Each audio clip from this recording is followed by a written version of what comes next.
Okay, thanks, Jordan. All right, injury front, just an update. Ethan Posick will be out for the season. He's getting surgery. He tore his Achilles. So obviously, feeling for Ethan. He's a huge part of our team, of our offense.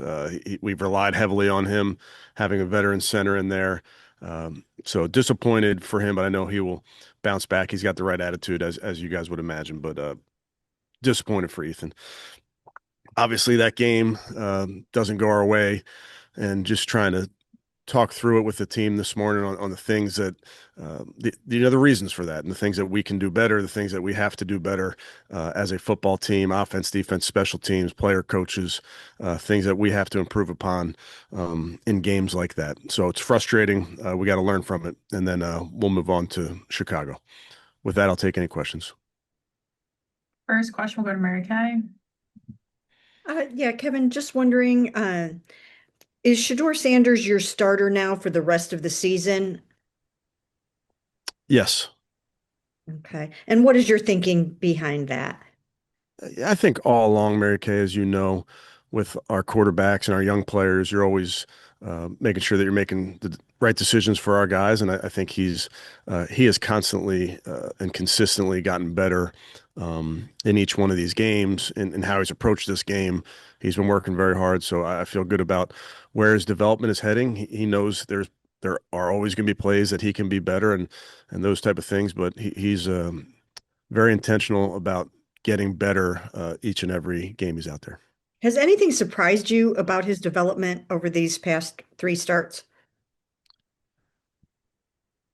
No, I wouldn't. I don't know. Surprise is the word, Mary Kay. I think, again, we've been around each other now going back to April, so I've seen constant improvement in a bunch of areas. But I also saw in that game some areas of improvement in some areas that we asked him to improve upon, and I think that's the fun part of coaching is developing players and giving them tools to improve in certain areas, if you will. And I think the fun part is when you have players like Shador, like our rookies, whomever it may be, that are very intentional about their own development as well. Thank you. All right, next we're going to Daryl.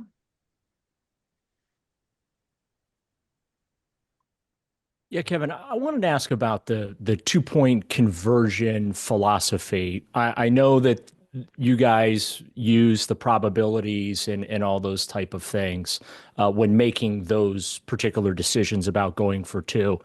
I guess my question is like, you guys have been doing this for a long time, and the wins and losses don't seem to be equating that. My question is, how much of game flow and that factor in, and can they outweigh just the probabilities of, hey, you're down 14, you just scored, go ahead and go for two, so it informs you whether or not you should kick one or two on that second touchdown. I'm trying to understand like the process and the philosophy there with going for two with that first touchdown scored when you're down 14.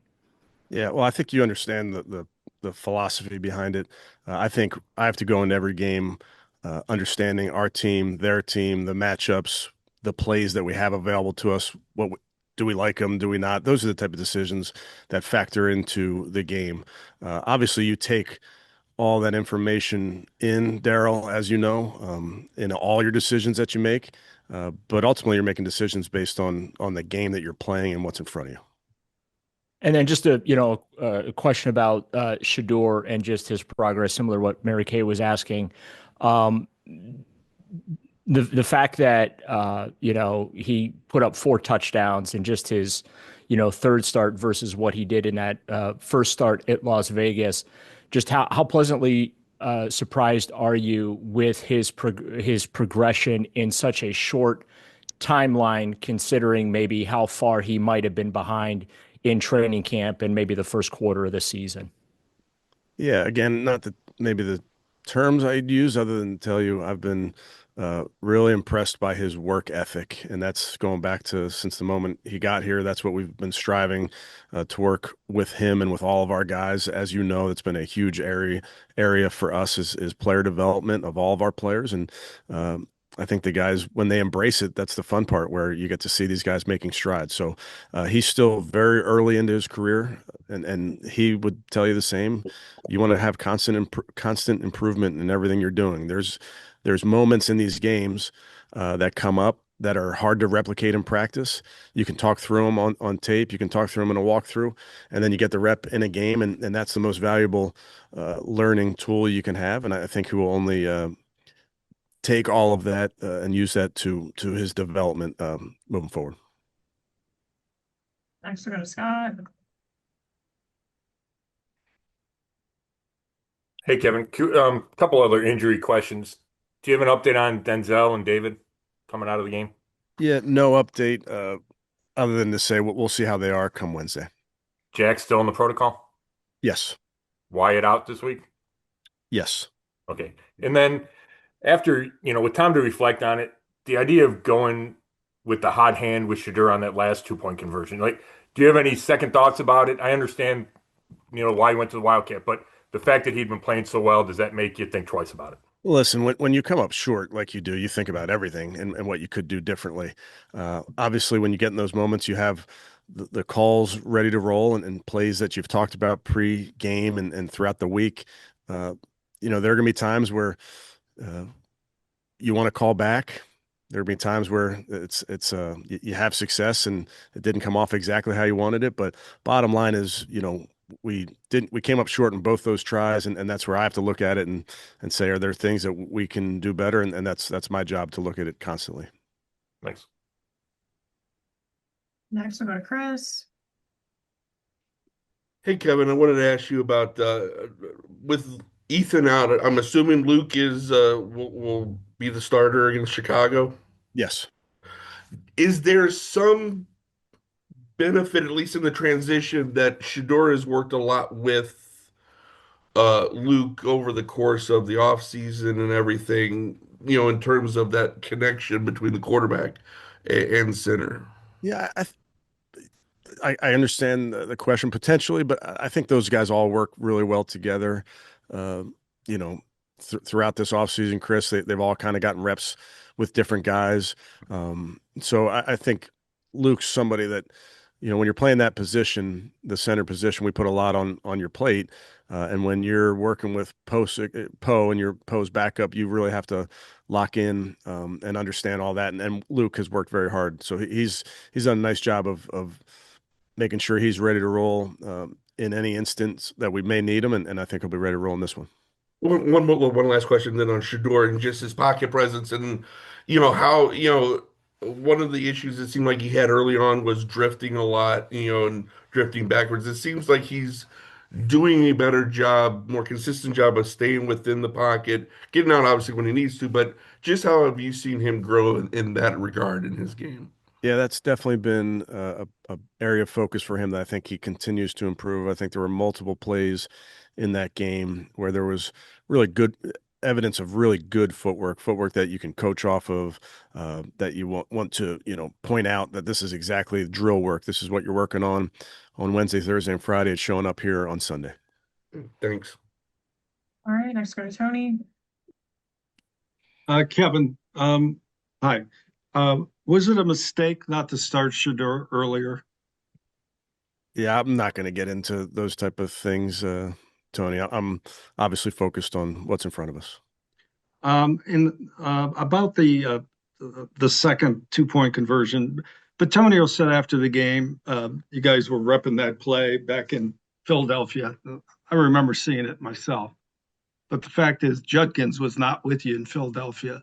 So did he get reps Friday on that play? He did. How'd he do? We ran the play. So, Tony, bottom line is we'll always look at things that we can do better, but I trust our guys. We work hard during the week to rep plays that we may play that you may show in the game.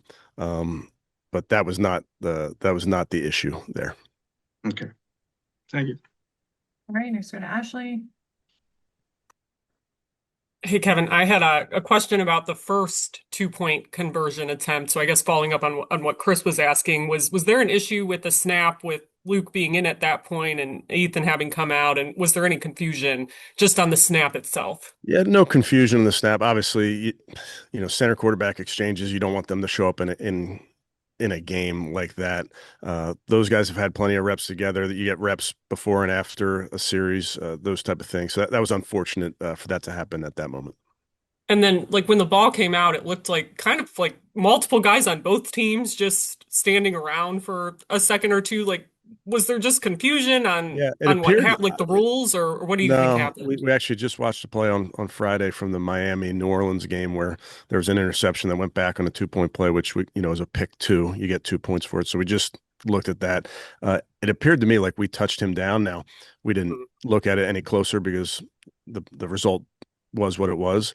But the guys know the rules there. Okay, thanks. All right, next go to Jeff. Hey, Kevin, I have two questions. 2 years ago, your special teams were really good. Why do you think there have been so many issues this year? Yeah, it's something that we look at really week to week, Jeff, on things that we can improve upon. Obviously, disappointed in yesterday and some of the things that happened yesterday that can't happen, but that's something we look at every week. And then your defense has been so good against the run. What happened there yesterday? Yeah, like you said, we've been very good in that area. It was uncharacteristic for us. We'll get back to work. All right, thank you. All right, next we'll go to Cam. Hey, Kevin, kind of off of that run stop and defense question. Obviously, your first game without Malik Collins, was any of that felt? Maybe the loss of him and trying to, as you said, you can't replace him. You just have to have guys step up for him. Maybe the ramping up and getting them used to that kind of role. Cam, obviously Malik's a big part of who we are and our success and our, our culture and all those things. So of course, you're going to miss him, but we expect the guys that are in there to do their job. And sticking on the defense, Alex Wright, Isaiah McGuire able to go in that one. Did you see them need to maybe ramp up a little bit at coming back from their injuries? And what are you expecting from them in these last four? No, I thought there were some good moments from both those guys. Obviously, when you're coming off injury, you're definitely only going to improve. So I think they'll be even better next week. Thanks. All right, we'll go to Joe. Kevin, just on analytics in general, because I know everybody uses them a lot throughout the league now, especially you guys. How much do you balance the analytics and the numbers over maybe having a young roster when it comes to making the decisions like going for two and all of that? Yeah, I don't know if the young roster necessarily factors into that decision, Joe. I think uh, every decision you make is based on, I mean, you can say analytics, but how good the defense is on a short yardage, what their percentage is of stopping the other team is it statistics and use that to make your decisions. And then you look at the matchups and your players versus their players. So I think it's certainly a tool and it's information to take in, but I think there's so much that goes into the decisions when you're making them. The decision to go for two when you're down, to start the series at 14, that's also based on the plays you have available to you, the matchups, those type of things. So I don't think it's ever just a black and white picture, if you will. And then just game Sunday, I think 230 receiving yards after the catch. It seems like Shador, during his three starts, has been good about finding the open receivers and letting them operate in open space. Is that one of the areas of his game where you've seen progress too, where you've been able to get yards after the catch where maybe you didn't early in the season? I don't know. I wouldn't compare it to early in the season. I would tell you when you talk about rack and those type of things, I think it's uh it's there's a lot of dimensions to that, but certainly the accuracy of the throw factors into it. When you put the throw where the receiver or the tight end or the running back doesn't have to break stride, that allows you to maximize your speed throughout the route and into the play. And then it's the receivers winning versus man. I think Jerry's route, his big touchdown was versus man. He won and he won, with a lot of separation. So I think it all factors into it. Okay, thanks. All right, a few more, Mary Kay. Yeah, just wondering, Kevin, now that you guys are officially eliminated from playoff contention, what's your confidence level that you have the infrastructure, the leadership group in place to make sure that these guys are going to be out there just fighting all the way to the end and playing as hard as they have been? Yeah, we know it's in front of us, Mary Kay, and that's all that we'll focus on. We got a big test this week in Chicago. That's the most important thing in front of us. Okay, thank you. Tony? Thank you. You hear me? I'm sorry. Yeah. Kevin, when you guys broke down the 53 roster in September with 13 or 14 rookies, first year players, how much of an understanding was there in the organization that this was going to be tough to win with that many rookies? And has your expectations overall been higher or lower than what we're getting here at 3 and 10? Yeah, all I would tell you, Tony, is that the guys who are on the roster are guys that I trust, we trust. I don't get caught up in that type of thing, other than to say that these young players that we're counting on continue to get better, and they got the right attitude. Okay. All right, last one from Scott. Yeah, and I guess it relates to what Tony just asked you, but given you're playing so many rookies, especially on offense in key roles, is it just a cost of doing business that there's going to be mistakes, and sometimes those mistakes are in really critical moments? I mean, in the sense that young players make mistakes, sure, but we trust our guys. These guys, part of making a mistake is you're learning from it and you're going to get better at it. I've told you guys many, many times, and this is still true, that this rookie class, especially the rookie class, because we're talking about them, they have the right attitude. They've worked like crazy since the moment they've been here. They keep the main thing, and that's what we'll continue to do. We'll just focus on the work and what's in front of us. And I guess specifically after like the 2 point play with Quinshon, like what do you say to him when it doesn't go like you guys wanted it to go? Yeah, I'll keep all those conversations between our guys internal, but we trust Quinshon. I trust all of our young guys, and we'll just continue to work at it, and that's what we'll do.